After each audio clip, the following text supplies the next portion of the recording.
Selamat sore bagi Anda yang berada di California atau Washington State. Selamat pagi bagi saudara-saudari sekalian juga sudah bergabung dari Indonesia yang bersama-sama dengan kami.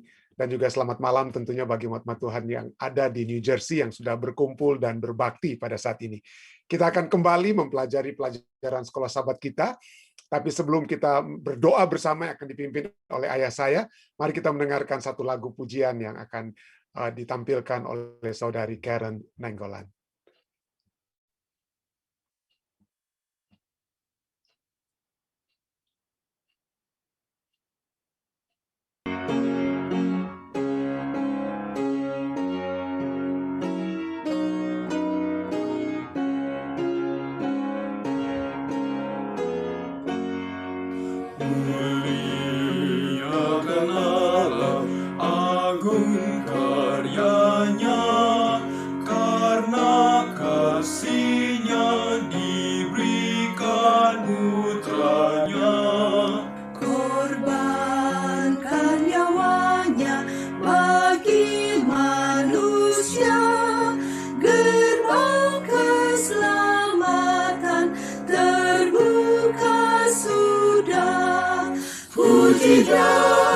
Puji dia, dengarlah suaranya. Puji dia, mari bersoraklah. Datang pada Bapa oleh putranya. Muliakan Allah, besar kuasanya.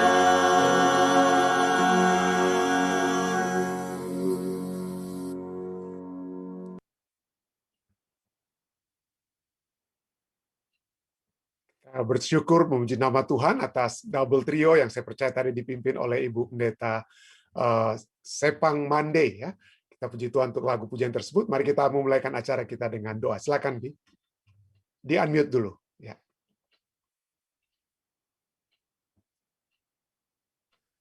Ya, silakan. Oke, mari kita berdoa. Tuhan, Bapa yang penuh kasih, penyayang, berada dalam kemuliaan surga. Dan oleh kuasa Roh Kudus selalu menguasai hati pikiran kami, agar kami memiliki satu kehidupan yang penuh berserah kepada Tuhan yang telah menyelamatkan kami. Malam ini ya Tuhan, kami berdoa khusus. Roh Kudus menguasai kami, khususnya Pendeta Stephen Rantung, yang akan membagikan firman Tuhan bagi kami, bagi saudara kami yang ada mengikuti acara ini, baik yang ada di New Jersey, yang ada di Amerika ini, yang ada di Indonesia, maupun ada di Jerman, di tanah Belanda, yang tadi telah menghubungi kami dan berbicara tentang senangnya mereka mengikuti akan acara sekolah sahabat yang sedang dibawakan setiap malam. Untuk itu kami berdoa, Tuhan berkati Pendeta Stephen Rantung dengan kuasa Roh Kudus untuk menyampaikan firman Tuhan sesuai dengan apa yang terdapat dalam firman Tuhan. Dan oleh tuntunan Roh Kudus menuntun hati pikiran kami untuk selalu dekat berserah kepada Tuhan yang telah menyelamatkan kami. Berkati kami yang mengikuti acara ini, Bapa. Kami bawa doa kami dengan mohon mengampuni salah dosa kami. Di dalam nama Yesus kami berdoa. Amin. Terima kasih banyak pada ayah saya, Pendeta Alex Rantung.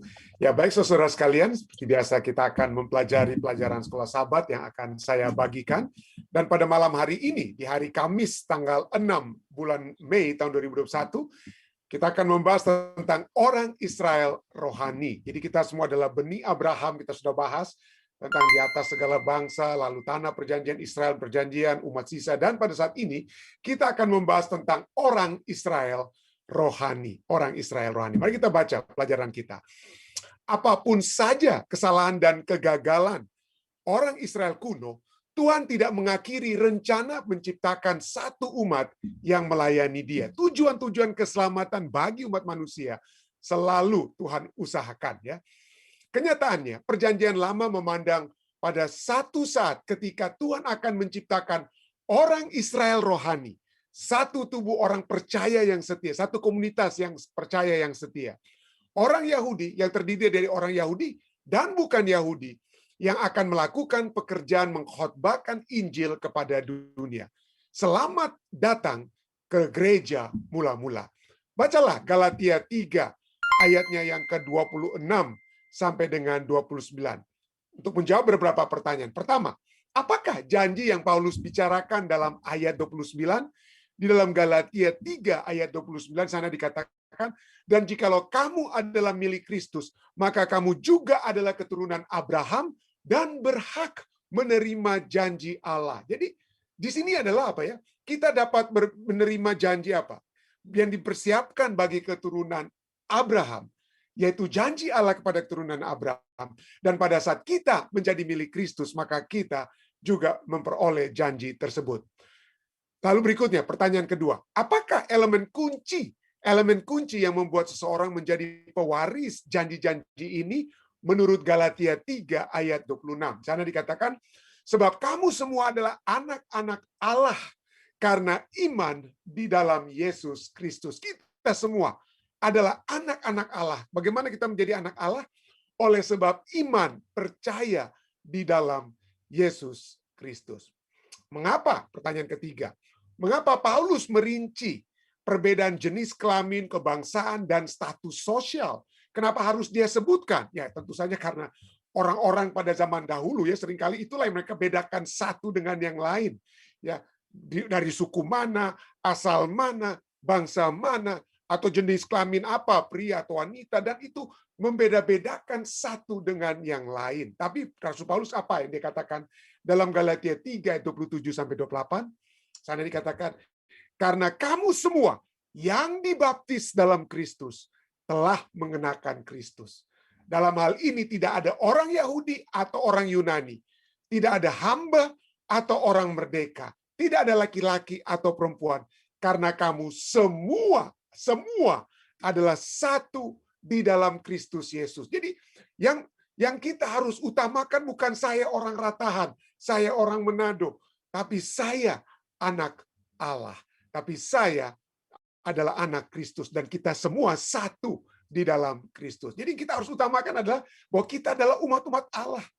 Gantinya kita adalah orang dari Indonesia Barat atau Indonesia Timur dan lain sebagainya. Nah, apakah artinya? Pertanyaan kedua, apakah artinya menjadi satu di dalam Kristus? Kita semua satu di dalam Kristus oleh sebab apa? Karena kita dibaptis di dalam Kristus, kita menerima kasih karunia-Nya. Di pandangan Tuhan, kita semua sama. Di pandangan Tuhan, di pandangan manusia mungkin ada yang lebih. Oh, pendeta Rantung karena dia PhD, mungkin dia lebih tinggi daripada orang yang mungkin ada yang berpikir seperti begitu.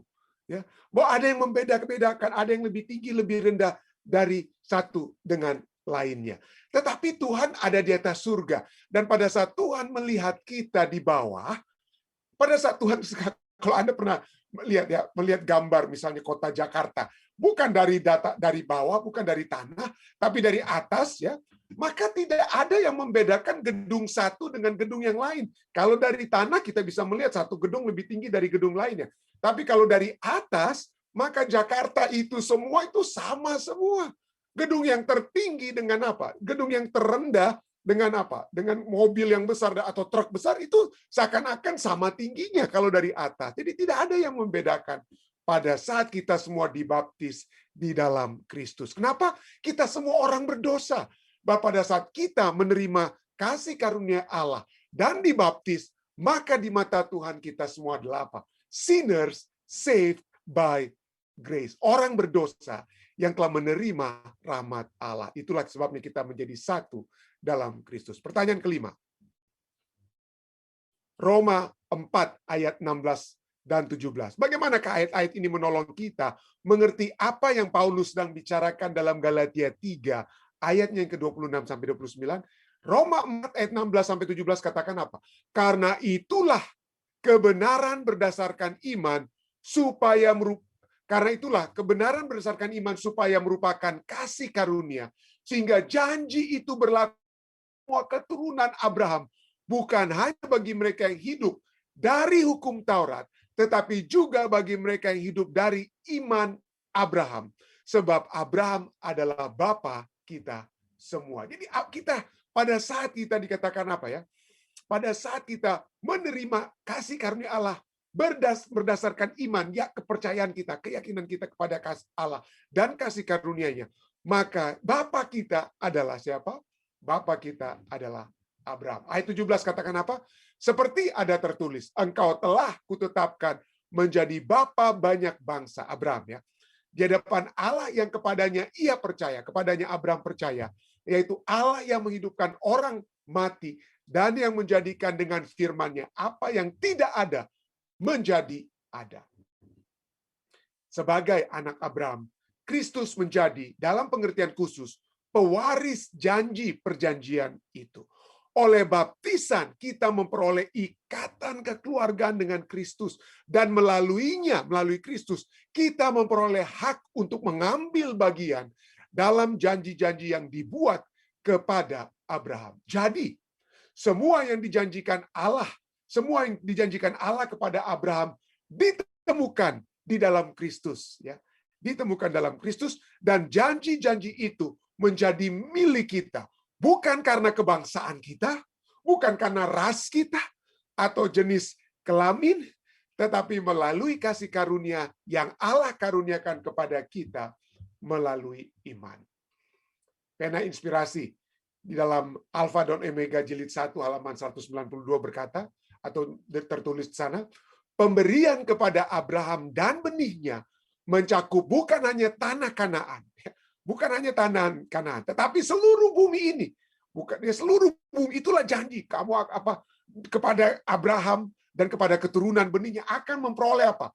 Tanah, dikatakan. Tapi tanah itu bukan tanah di tanah Kanaan, Saudara, tapi seluruh bumi ini. Demikianlah kata Rasul. Sebab bukan karena hukum Taurat telah diberikan janji kepada Abraham dan keturunannya bahwa ia akan memiliki dunia, tetapi karena kebenaran berdasarkan iman, Roma 4 ayat 13. Dan kitab suci dengan jelas mengajarkan bahwa janji-janji yang diberikan kepada Abraham akan digenapkan melalui Kristus.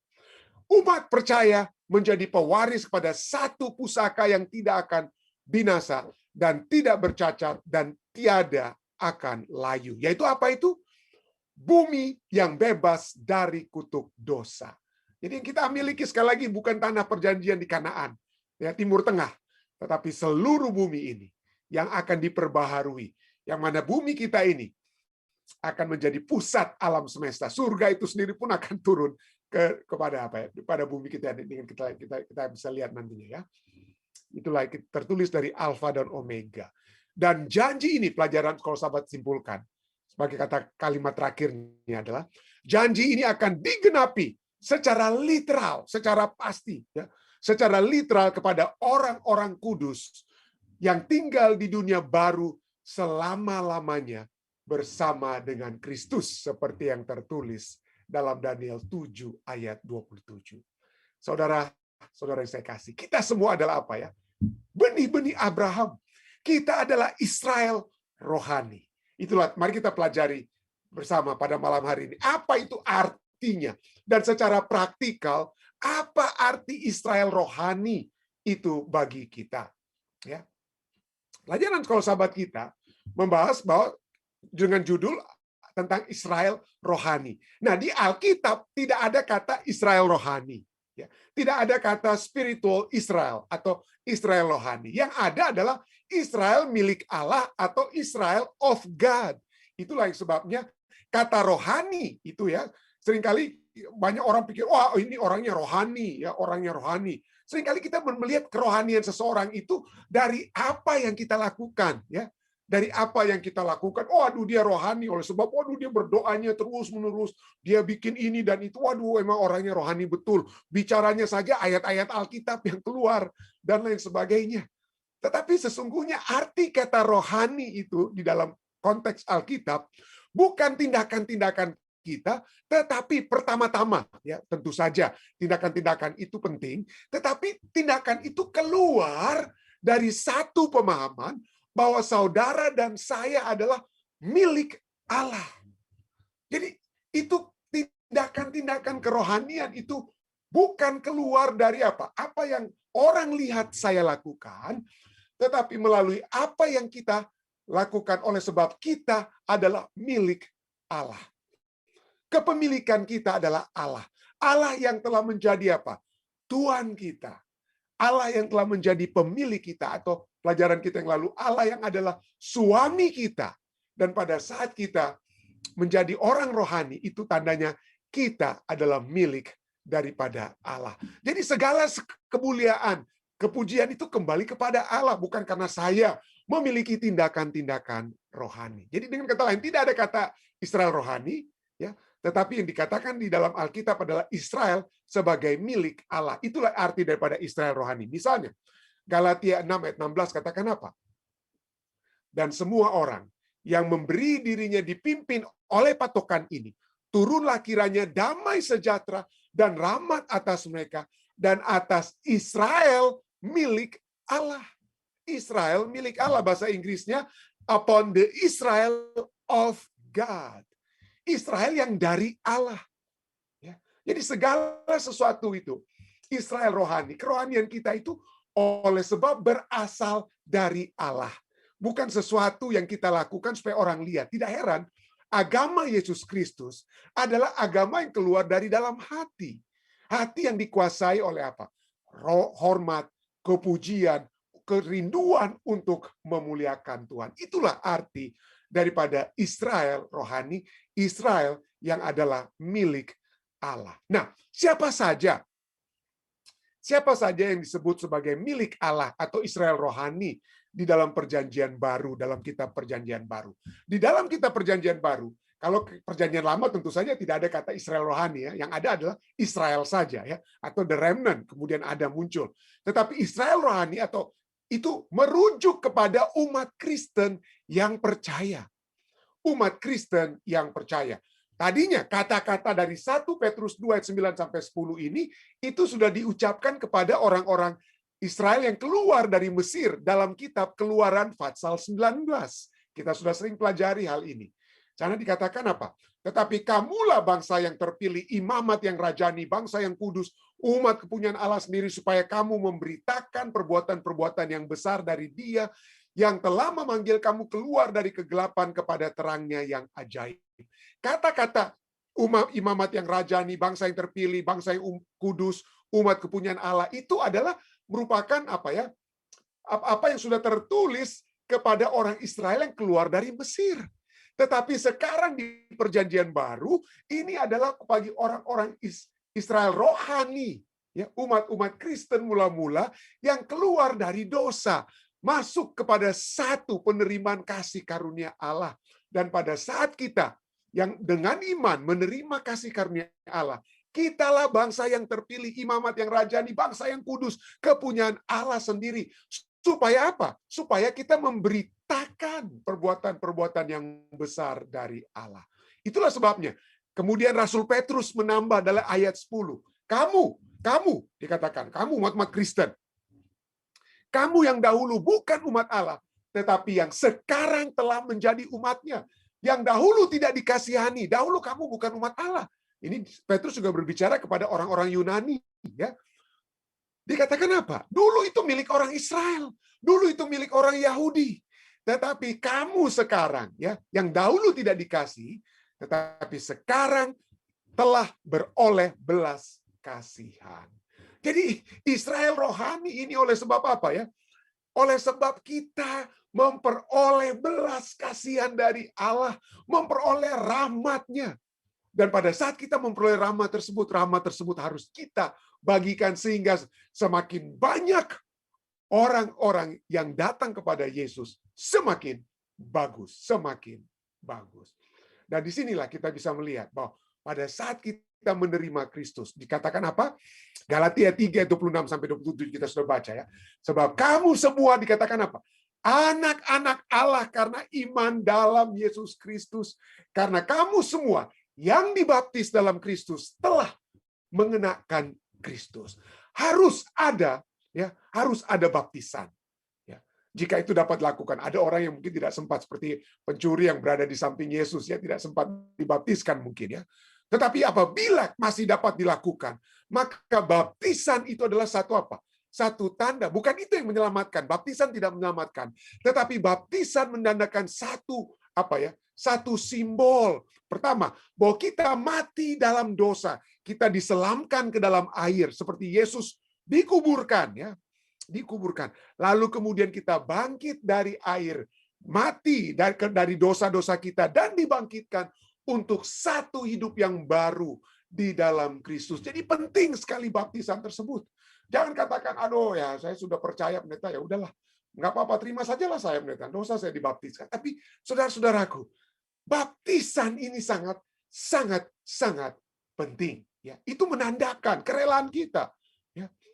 Kalau kita menganggap kita tidak perlu dibaptis, itu seakan-akan karena kita pikir, saya rasa saya nggak perlu. Kita sedang menggunakan perasaan kita, tolak ukur kita dalam menentukan apa yang harusnya terjadi sebagai umat-umat Tuhan. Kalau kita mau mengikuti bukan perasaan kita, bukan tolak ukur saya, dan mengikuti tolak ukur Alkitab, tolak ukur yang Tuhan inginkan seperti yang dinyatakan oleh Rasul Paulus dalam Galatia 3, 26-27, maka kita dengan kerelaan akan berkata seperti sida-sida Ethiopia, apakah ada yang menghalangi saya untuk dibaptiskan?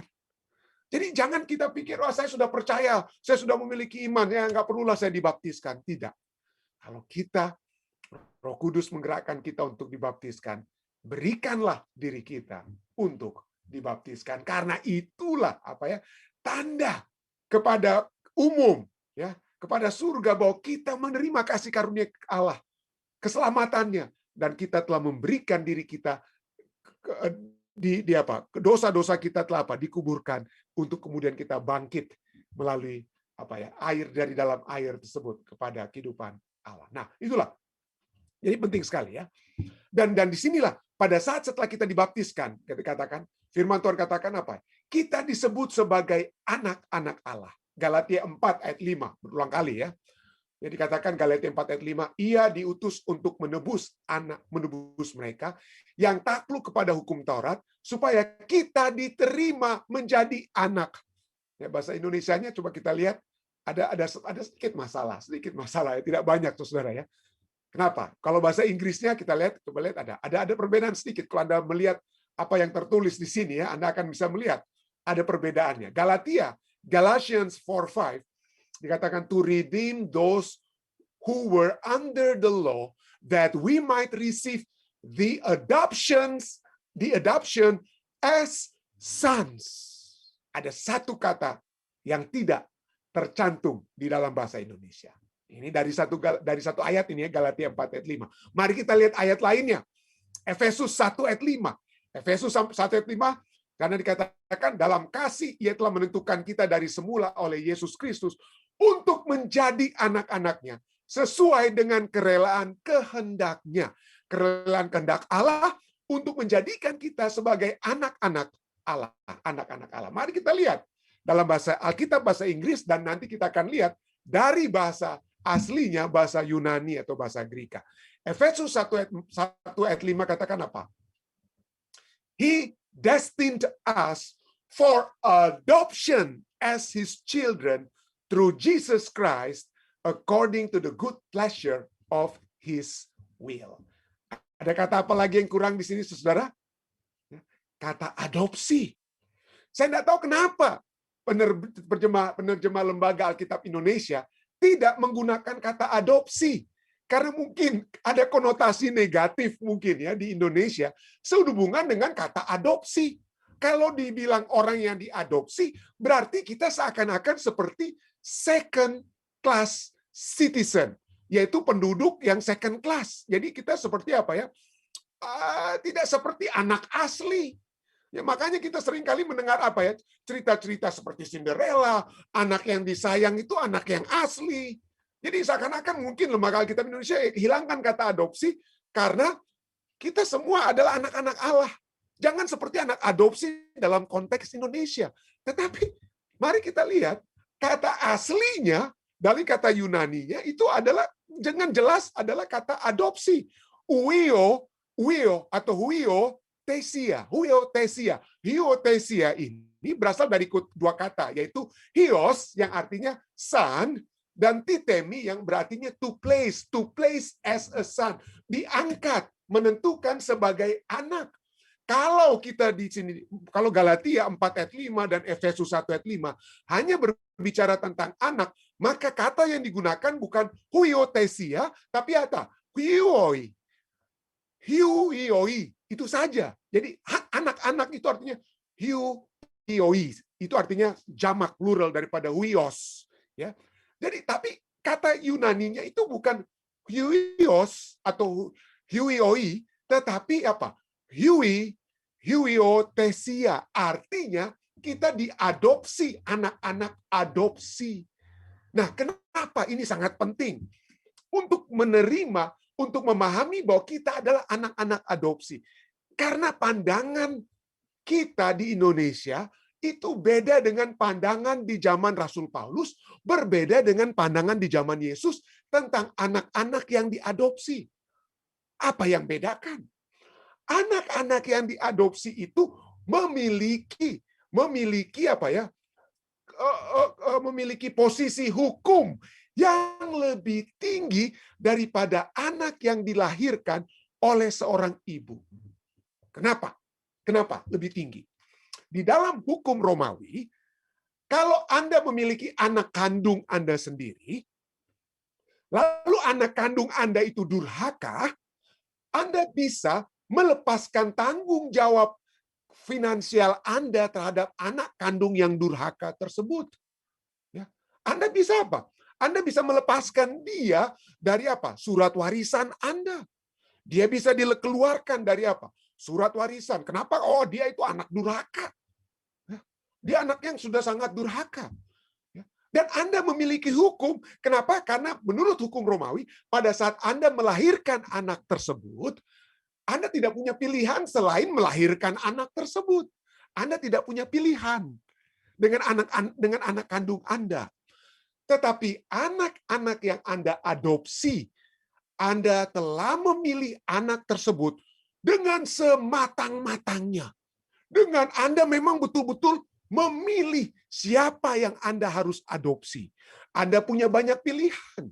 Anda punya banyak pilihan. Anda bisa pilih ini, atau ini, atau ini. Bayi-bayi bisa Anda pilih. Oh, saya mau pilih dia. Enggak. Kelihatannya dia lebih bagus dari ini. Ya, aduh, dia. Jadi dengan kata lain, anak-anak yang Anda adopsi, Anda sudah memilih anak tersebut lebih daripada anak kandung Anda sendiri yang tidak punya pilihan. Anda tidak punya pilihan selain mengeluarkan dia dari rahim ibunya, atau menerima anak yang keluar dari rahim ibunya. Tetapi anak-anak yang diadopsi memiliki hak hukum yang lebih kuat. Kenapa? Karena orang tua yang telah mengadopsi seorang anak, dia sudah memilih masak-masak. Dia memiliki pilihan, dan dia telah memutuskan ini yang terbaik. Jadi, seorang anak yang diadopsi itu lebih kuat posisinya dari anak kandung menurut hukum Romawi. Ya, menurut hukum Romawi. Jadi inilah, saudara-saudara ya, mungkin kita bisa katakan bahwa bangsa Israel, orang Yahudi itu anak kandung Allah dengan kata lain ya. Walaupun tentu saja Tuhan juga adopsi mereka ya dari bangsa-bangsa lain ya. Tapi mereka lah yang pertama-tama, boleh kita katakan demikian.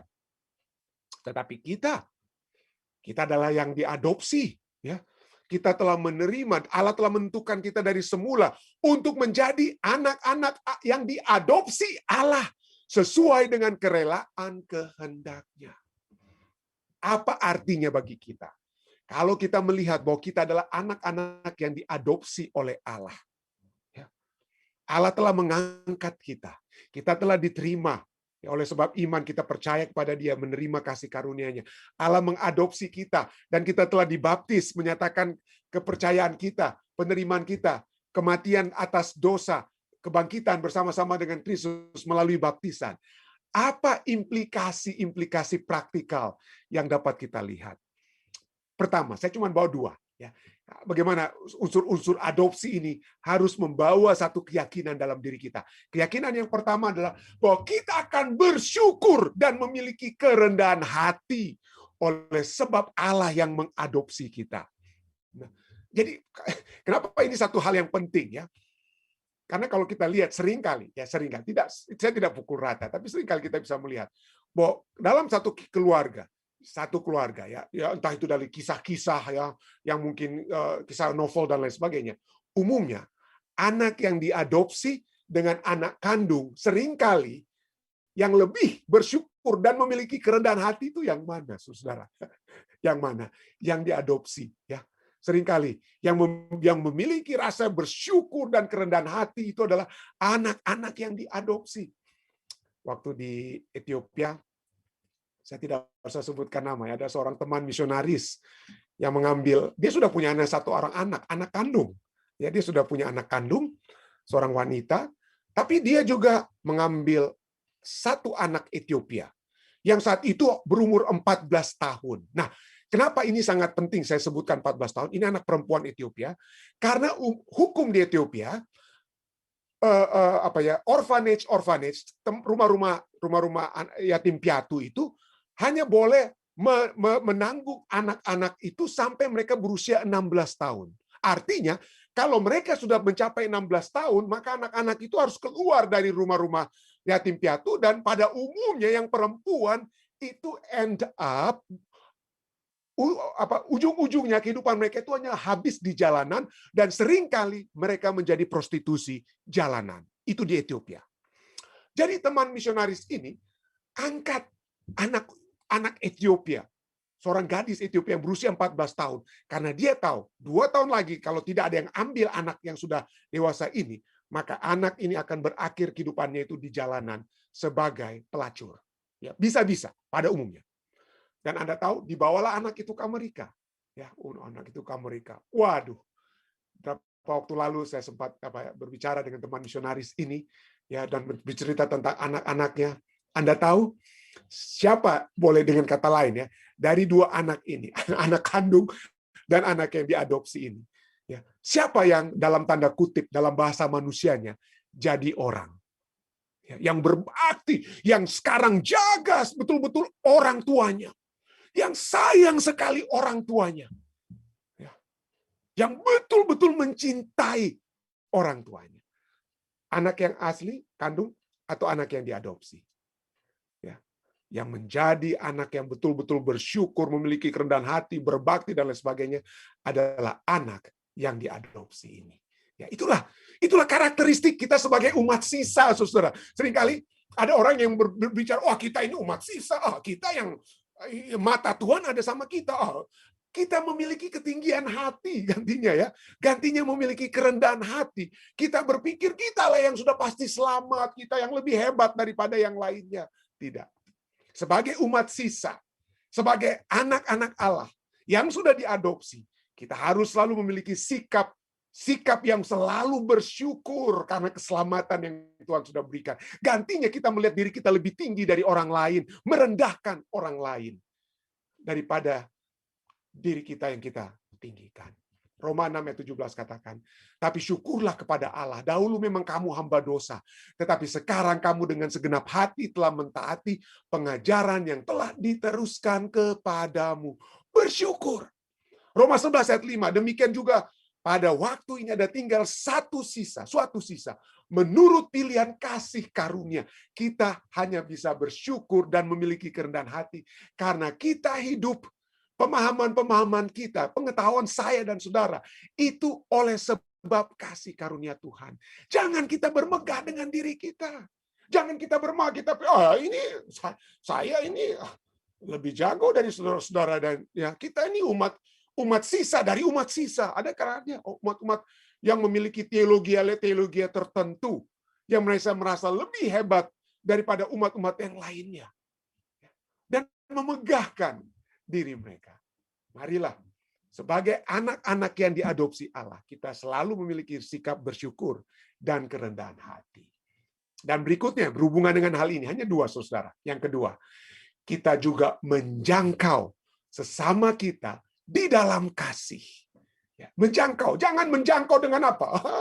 Bodoh mereka itu pendeta, nggak tahu mereka. Saya lebih tahu dari mereka. Dijauhkanlah pemahaman seperti itu, ya. Pada saat kita menjangkau kepada kita yang sudah menjadi anak-anak yang diadopsi Allah, kepada kita telah ditentukan untuk memberitakan kasih-Nya kepada orang lain. Dan pada saat kita memberitakan kasih-Nya, kita bukan menjadi orang yang eksklusif sebagai umat sisa Tuhan. Umat Allah yang sisa. Kita menjadi eksklusif dan tidak perlu menjangkau orang. Tapi mari kita menjangkau di dalam kasih. 2 Timotius 2:24-26 katakan. Sedangkan seorang hamba Tuhan, kita semua adalah hamba Tuhan ya. Bukan hanya pendeta Rantung atau om pendeta Sauli atau ayah saya sebagai hamba Tuhan, tapi kita semua adalah hamba Tuhan. Kita tidak boleh bertengkar, tetapi harus ramah terhadap semua orang. Ia harus cakap mengajar, sabar, dan dengan lemah lembut dapat menuntut orang yang suka melawan. Sebab mungkin Tuhan memberikan kesempatan kepada mereka untuk bertobat dan memimpin mereka, sehingga mereka mengenal kebenaran. Dan dengan demikian, mereka menjadi sadar kembali, karena terlepas dari jerat iblis yang telah mengikat mereka pada kehendaknya. Biarlah, ya ada begitu banyak karakteristik sebagai umat pilihan Allah, sebagai umat sisa Allah. Tapi biarlah 2 hal ini saja menjadi perenungan kita pada saat ini. Bersyukurlah kita dan milikilah terus kerendahan hati. Dan pada saat yang bersamaan, marilah kita menjangkau sesama kita di dalam kasih. Dan dengan demikian, maka kita menjadi anak-anak sesungguhnya yang telah Allah adopsi untuk masuk ke dalam kerajaan-Nya. Saya bawa ini dalam nama Yesus. Amin. Baik saudara sekalian, jika ada tambahan ataupun pertanyaan-pertanyaan, silakan. Ada sekali lagi ada pendeta-pendeta senior di sini, ada juga pendeta Tikualu ya, yang juga dapat membantu saya jika ada pertanyaan-pertanyaan yang dapat kita bagikan. Ada kira-kira mungkin kesaksian ataupun pertanyaan, silakan. Ada kira-kira melalui Zoom seperti biasa, silakan diangkat tangan. Ya. Ada kira-kira? Ya, silakan pendeta Tikualu. Terima kasih, Sir. Menarik sekali pelajaran ini, memberikan satu pandangan baru lagi bagi saya bahwa ternyata adopsi ini dia ada hal yang terpenting untuk orang. Jadi saya memang betul-betul orang ini kadang ketika melihat dalam pelayanan, ada banyak orang yang terlalu eksklusif ketika mereka merasa bahwa oh kita ini kan umat yang sisa dan sudah merasa bahwa sudah diselamatkan. Ya, memang sudah diselamatkan. Tapi dari 2 karakteristik yang saya dapatkan tadi, Sir, ya walaupun ini dunia ya sempat viral, kalau di Indonesia kenal sekali ini Bernan Peto, ya, yang diadopsi oleh Ruben Ons. Jadi waktu dia ambil anak ini, dia terkenal dan kemudian luar biasa anak ini DP sayang Pak ini Ruben Ons dan DP keluarga. Padahal dia cuma anak adopsi. Tapi dia bersyukur yang dia buat adalah dia lakukan yang terbaik untuk DP karir dan kemudian dia menjangkau dengan kasih untuk saudara-saudaranya. Walaupun orang sempat bully dia, sempat melakukan hal-hal yang tidak benar. Jadi aplikasi bagi orang semua saat ini, ternyata banggalah menjadi anak-anak Allah yang diadopsi. Terima kasih, Sir. Itu saja. Amin. Puji Tuhan. Baik, saya lihat mungkin orang tua saya tadi, Papi, sudah sempat mau ditambahkan mungkin?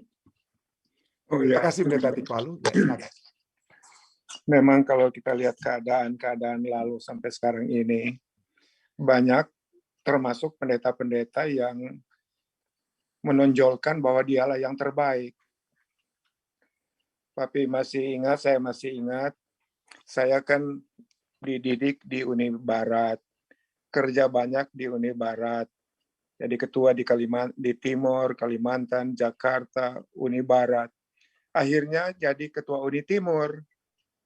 Dan waktu jadi ketua Uni Timur, mereka tidak sadar bahwa adik saya satu adalah pendeta di Uni Timur. Dia dengar mereka katakan, itu pendeta Rantung itu baru cuma BA, orang sudah doktor di sini dan kok orang angkat lagi dari Uni Barat dan lain sebagainya. Jadi itulah yang kami alami. Tapi apa yang terjadi? Kalau mungkin tidak dipanggil ke divisi, mungkin masih sampai sekarang masih ketua Uni Timur. Mungkin. Jadi itulah bagaimana banyaknya manusia menganggap hebat. Jadi kita bersyukur diadopsi dari Uni Timur. Jadi bersyukur karena diadopsi dari Uni Timur sampai ke divisi dan sampai ke Amerika ini. Jadi terima kasih pelajarannya mengenai adopsi adalah sangat penting sekali dalam kehidupan kerohanian kita. Terlebih 2 poin yang sangat penting. Poin yang terakhir disampaikan tadi. Oke, thank you. Terima kasih, terima kasih. Om Rain, ya, ada Terima tambahan. kasih banyak nih. Sangat jelas nih. Tambahan. Ya, terima kasih Ya. banyak. Oke, terima kasih. Baik, ada lagi saudara lainnya dari Zoom, Bapak dan Ibu Nenggolan, mungkin ada tambahan, silakan. Jika ada yang mau ditambahkan, silakan. Jika tidak ada. Baik, jika tidak ada, bagaimana Karen? Apa ada dari live stream yang mau ditambahkan? Karena silakan.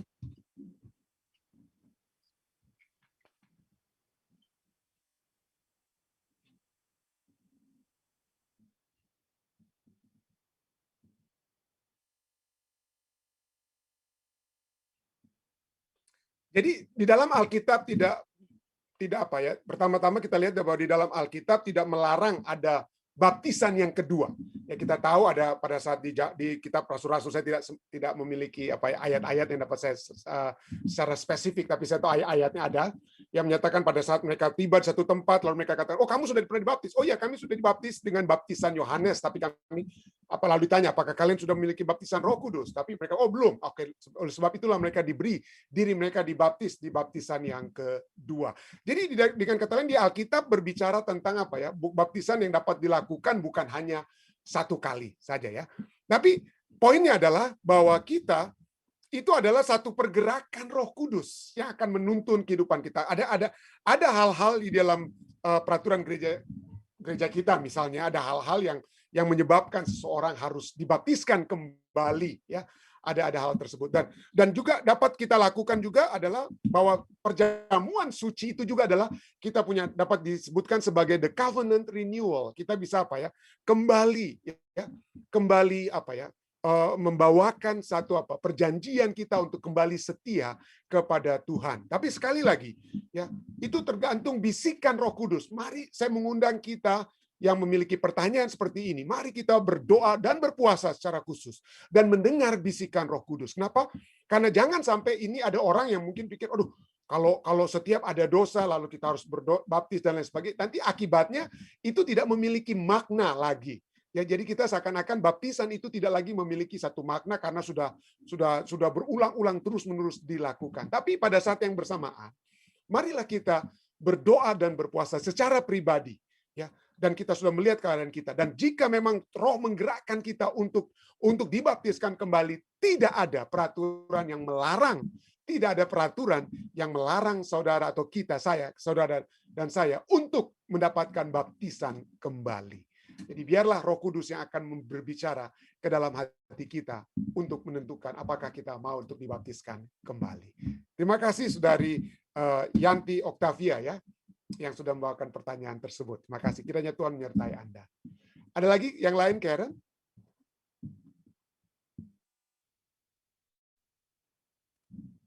Oke, terima kasih Karen ya. Jadi puji Tuhan jemaat Fisdak kita sudah ketambahan satu operator atau yang host ya untuk acara ibadah kita, yaitu bukan hanya Saudara Elisa Siregar, bebannya sudah begitu banyak. Dia juga sudah menjadi asisten bendahara di jemaat dan hal-hal lainnya, dan kita bersyukur karena Karen Nenggolan sudah step up ya, sudah membantu Dedek dalam hal ini. Kita puji Tuhan untuk hal tersebut. Terima kasih banyak Karen.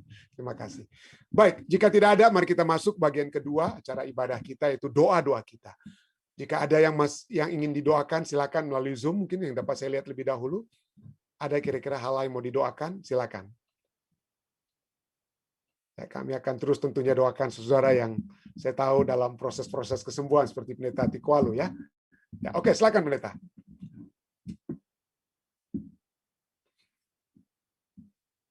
Ya, di-unmute dulu. Ya, silakan. Pendeta Tikwalu. Ya, silakan. Oke, ya, benar. Ya, makasih untuk semua doa-doa. Tetap juga doakan masih dalam proses kesembuhan. Menjadi juga pokok doa saat ini, saya tolong doakan karena memang dari pelajaran tadi itu sangat-sangat mengena untuk organisasi kita saat ini. Fenomena yang terjadi, padahal kita semua ini adalah anak-anak Allah, secara saya terangkan tadi, yang tidak ada orang Yunani, tidak ada orang Yahudi, semua di hadapan Allah itu sama. Ya, orang doakan untuk organisasi kita di tahun ini, oleh karena tahun boleh dikatakan kalau di dunia tahun politik. Tapi melihat dari keadaan ini, mari orang doakan. Dan ada dua senior di sini yang sangat tahu betul ini. Pendeta Kauselia dan Pendeta Rantung sangat tahu ini keadaan-keadaan ini. Jadi kita juga dari denominasi lain dulu, kita dari Gemim. Jadi ketika lihat pengalaman ini ya terus terang saja agak terganggu juga ketika melihat ini keadaan-keadaan ini. Jadi tolong doakan supaya dorang dari semua, tolong yakin pimpinan organisasi yang terbaik mereka akan lakukan ini pemulihan ini. Tapi ketika orang doakan juga supaya yang terbaiklah sesuai dengan keputusan Tuhan, bukan keputusan manusia. Terima kasih, Sir. Ya, terima kasih. Terima kasih. Ada lagi yang lainnya? Ya, Tante Verni, silakan. Oh tidak, oke. Sorry. Kami akan terus doakan Tante Verni tentunya ya. Baik, jika tidak ada yang melalui Zoom, bagaimana saudara lainnya yang dari live stream? Karen? Silakan. Tolong doakan Erna Kaoan yang mau operasi kedua. Saya percaya ini Ibu Erna operasi mata ya. Soalnya saya sempat ada message dengan Siska. Ya, saya akan juga doakan tentunya. Ini masalah operasi mata saya percaya mungkin ya. Ya. Dan juga dari Tante Lili, tolong doakan kesehatan saya juga, anak cucu. Thank you, Pendeta. Oke. Ada lagi? Dan juga dari Rain Alow, doakan saudara Adrian Pangau yang kritis. Oh, oke.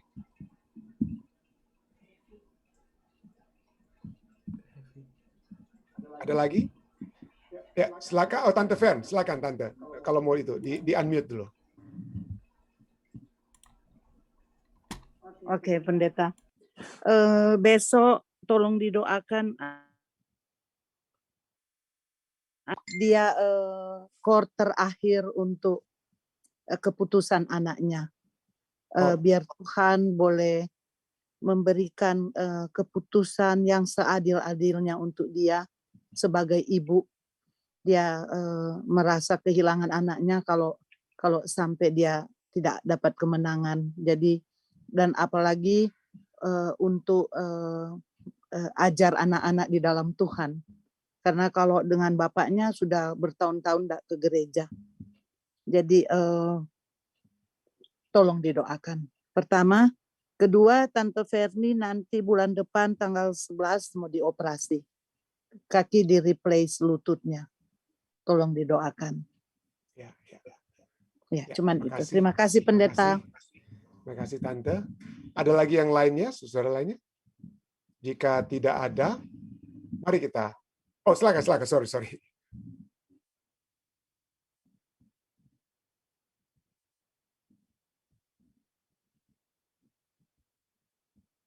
Oke. Ya. Ini selamat bergabung Bapak John yang sudah bergabung dari Colorado, saya percaya. Ya. Baik, ada lagi jika tidak ada? Ya.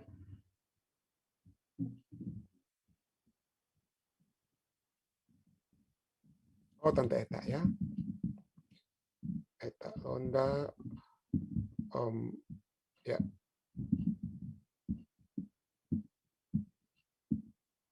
Oke. Baik, jika tidak ada lagi, mari kita bersatu di dalam doa. Bapa yang menukasi dalam takhta kerajaan surga, pada malam hari ini kembali kami datang Tuhan pertama-tama untuk bersyukur, memuji dan membesarkan nama-Mu oleh sebab kasih karunia-Mu sudah menyertai kami, sudah menuntun kami semua, hingga kami dapat memiliki satu kesempatan yang indah untuk mempelajari firman-Mu, untuk mempelajari bagaimana Engkau telah memilih kami, telah mengadopsi kami dengan satu pilihan yang Engkau sudah tetapkan bagi kami untuk dapat pada saat kami terus menerima kasih karunia-Mu, maka kami akan berada bersama-sama dengan Engkau, menerima janji-janji Abraham yang sudah Engkau berikan kepada Abraham dan juga akan menjadi bagian kami sebagai benih-benih Abraham. Kami berterima kasih Tuhan, dan biarlah pelajaran pada malam hari ini telah juga akan membawa kami untuk memiliki rasa bersyukur dan kerendahan hati. Dan pada saat kami menjangkau orang lain, kami dapat menjangkau dengan kasih Tuhan. Dan dengan demikian kami memiliki karakteristik-karakteristik yang sejati sebagai anak-anak-Mu, sebagai umat-Mu yang sisa. Terima kasih Tuhan. Terima kasih atas sebab keselamatan yang Engkau sudah berikan. Terima kasih oleh sebab kesempatan yang indah berdapat berbakti pada saat ini Tuhan. Bersama dengan umat-umat Tuhan yang sudah berkumpul dari mana saja. Kami melihat pada saat ini ada begitu banyak yang juga sudah berbakti dari tempat-tempat yang jauh sekalipun, seperti dari Indonesia, seperti Bapak dan Ibu Nainggolan yang juga sudah berbakti bersama-sama dengan kami.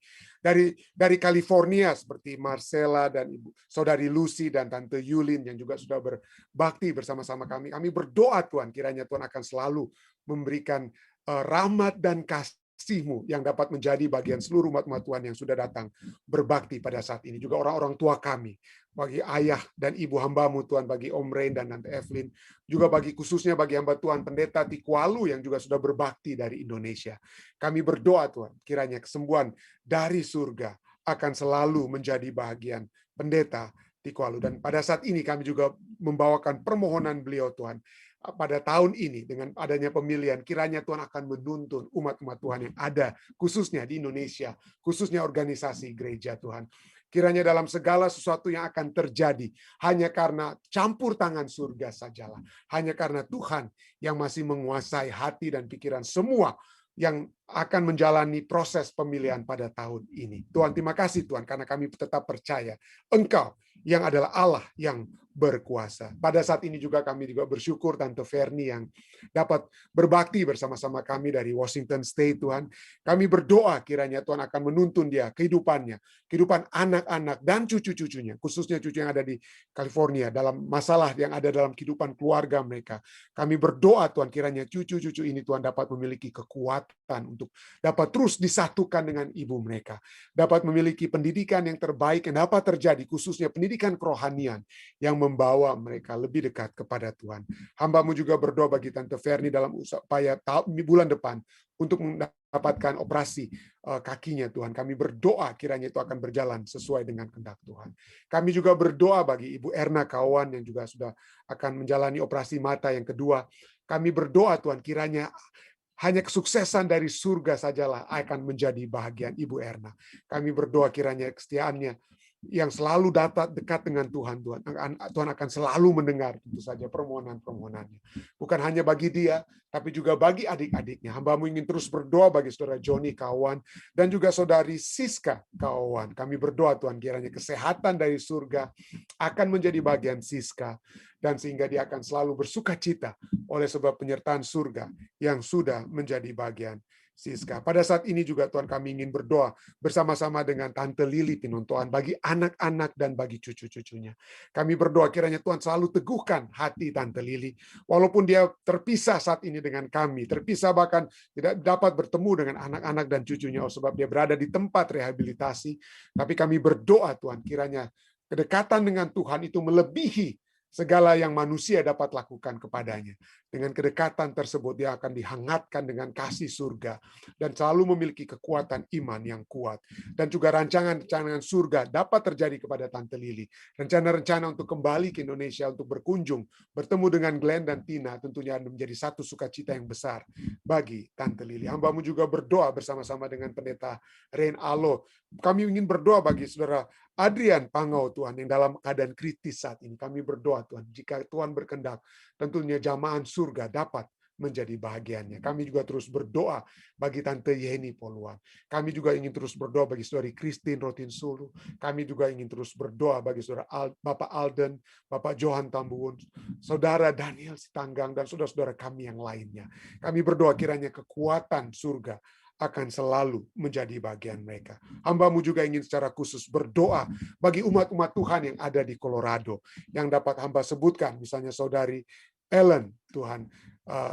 Kami berdoa kiranya Tuhan akan selalu menyertai mereka dalam kehidupan mereka, Ellen dan Roy, sehingga persatuan dari surga akan selalu menguatkan mereka dalam kehidupan rumah tangga mereka. Secara khusus, hamba-Mu juga ingin berdoa bagi Saudara John Londa, keluarga Londa Kaloh Tuhan. Kami berdoa Tuhan kiranya dalam segala usaha-usaha mereka Tuhan akan selalu kuatkan mereka. Berikan kesehatan, kekuatan dari surga. Pendidikan anak-anak Tuhan. Biarlah itu dapat menjadi satu kesukaan bagi keluarga ini. Hamba-Mu juga ingin berdoa bagi Tante Eta dan Om Berni, Tuhan, keluarga Anto Londa di Colorado. Kiranya Tuhan akan selalu menyertai mereka. Berikan selalu kekuatan surga dan semua usaha-usaha surga. Tuhan akan memberkati anak-anak dan cucu-cucu yang ada di anak-anak dan cucu yang ada di Amerika maupun yang ada di Indonesia. Hamba-Mu juga berdoa bagi Om Yan dan Tante Sin yang selalu mendoakan anak-anak mereka dan cucu-cucu mereka, khususnya cucu-cucu mereka, Tuhan. Tuhan mengetahui keberadaan mereka. Tuhan mengetahui pergumulan Om Yan dan Tante Sin. Tuhan dengarkanlah pergumulan mereka dan jawablah sehingga kekuatan dari surga bukan hanya akan menjadi bagian cucu-cucu yang didoakan oleh Om Yan dan Tante Sin, tapi menjadi bagian mereka juga. Hamba-Mu juga berdoa bagi Ibu Marta Kadoangko, Tuhan. Kiranya Tuhan akan selalu menyertai beliau, menyertai Bapak Asang, sehingga dia akan selalu juga dekat dengan Tuhan. Menyertai anak-anak, menyertai Michi dan keluarganya yang ada di Amerika, Evan dan Michi yang ada di Amerika. Kiranya penyertaan surga akan selalu menyertai mereka. Hamba-Mu juga ingin berdoa bagi saudari Evi dan Angel, juga keluarga mereka, anak-anak yang ada di Cuba maupun di Indonesia. Mevi Rompas juga dalam keadaan sakit saat ini, dan juga keluarga mereka, ya, sahabat mereka, Ibu Mix Risa Kota. Kiranya zaman surga akan selalu menjadi bahagiannya. Dan hamba-Mu juga pada saat ini ingin berdoa bagi dua anak muda di jemaat Tuhan, bagi putra hamba-Mu sendiri, Sion Rantung, Tuhan. Hamba-Mu berdoa kiranya Tuhan akan menyertai dia dalam kehidupannya, dalam pendidikannya. Tuhan akan selalu memberikan hikmat akal budi kepada Sean, sehingga dia akan menjadi anak yang dekat pertama-tama dengan Tuhan dan dapat sukses dalam kehidupannya. Hamba-Mu juga berdoa bagi Andy Tombeng. Dalam pendidikannya juga Tuhan, dalam pekerjaan yang Andy lakukan, kiranya Tuhan akan selalu menyertai. Biarlah dengan kedekatan yang dia miliki dengan Tuhan dan umat-umat Tuhan, maka dia akan selalu mendapatkan tuntunan untuk berjalan selalu menuju ke dalam kerajaan-Mu. Terima kasih Tuhan. Engkau sudah mendengar seluruh permohonan dan doa-doa kami. Karena permohonan-permohonan ini Tuhan akan dilengkapi tentu saja dengan tim doa dari Jemaat Fisdak, dan tentu saja Engkau sudah mengetahui semua yang sudah membawakan permohonan pribadi mereka Tuhan. Dengarkanlah dan jawablah Tuhan sesuai dengan kehendak-Mu. Dan biarlah semua ini membawa kami untuk selalu memuji dan membesarkan nama-Mu, karena permohonan kami ini telah kami bawa hanyalah di dalam nama Yesus Kristus yang adalah Tuhan dan Juru Selamat penebus kami. Amin. Sekali lagi terima kasih banyak saudara sekalian yang sudah berbakti bersama-sama dengan kami di Jemaat Fisdak. Sampai bertemu besok malam di acara kesimpulan yang akan dibawakan oleh Pendeta Muda Tulus Nenggolan. Jangan kita skip ya acara ini, tapi marilah kita mendapatkan berkat yang Tuhan tentunya sudah siapkan bagi kita semua. Salam sehat, sampai bertemu kembali. Stay safe dan stay healthy. Tuhan memberkati kita semua.